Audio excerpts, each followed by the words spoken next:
अभी बकरी माँ दावत लगे मातु दामोगी करे तो बदन मोहब्बत पीती रसूल जवाद या रब्बी ईमाना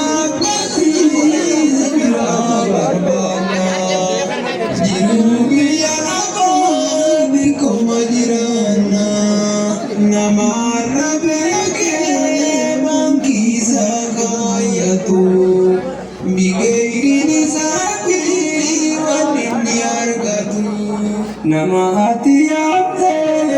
sijara hindine sadaka zaibani kariya hinjine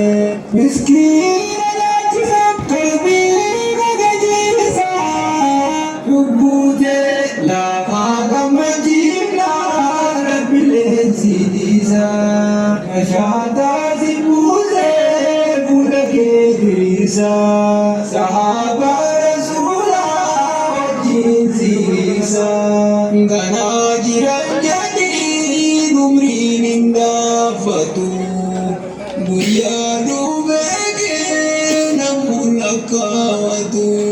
Rabbi namayamna dartamada fatu imalli akira kaludam fagatu odu gandasani akan nijabatu Yo Quran dine ayat nubatu Ewana jannate katirakatu Iroga kaje mindazar katu Sila arwabone kokolben tapatu Sila garini se gabin salatu Zulmi namakwane kanamanyatu Udah majariti kampatena batu Ya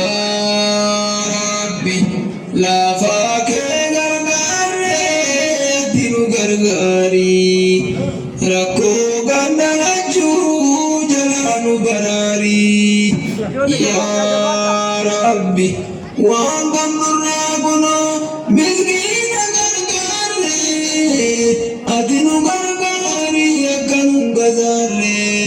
Ya Rabbi gamtu mandapane timate jira kena udani mo agar ke jira Ya Rabbi kena zibagadu sinaba jawa musababa male kanama ingoma Ya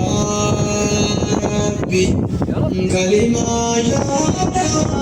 bange nakai jafe jannati kabride nawai ya rabbi rawdatu min riyadil jannati rawdatu foda jannati kawalidibatu ya rabbi sadakan gadisan jadi Qurani Arsi lantamu kirinya nurani Ya Rabbi azab sadane kama satibana Wika kadalire kupage digona Ya Rabbi tultunu yane tajalanu ganji Adinu bilmanu gafaguya maji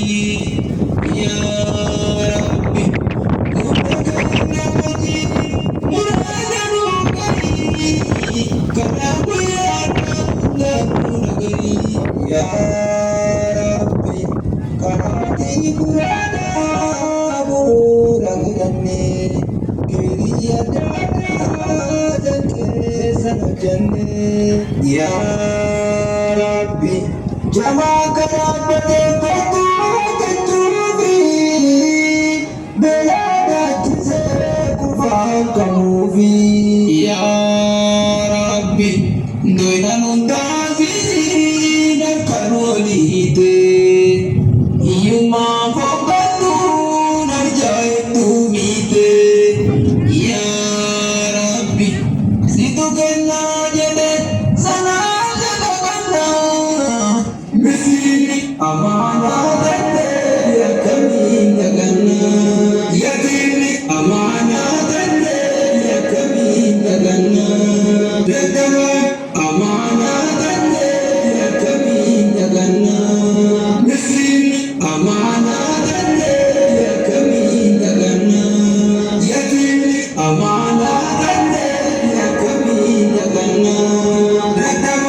আমার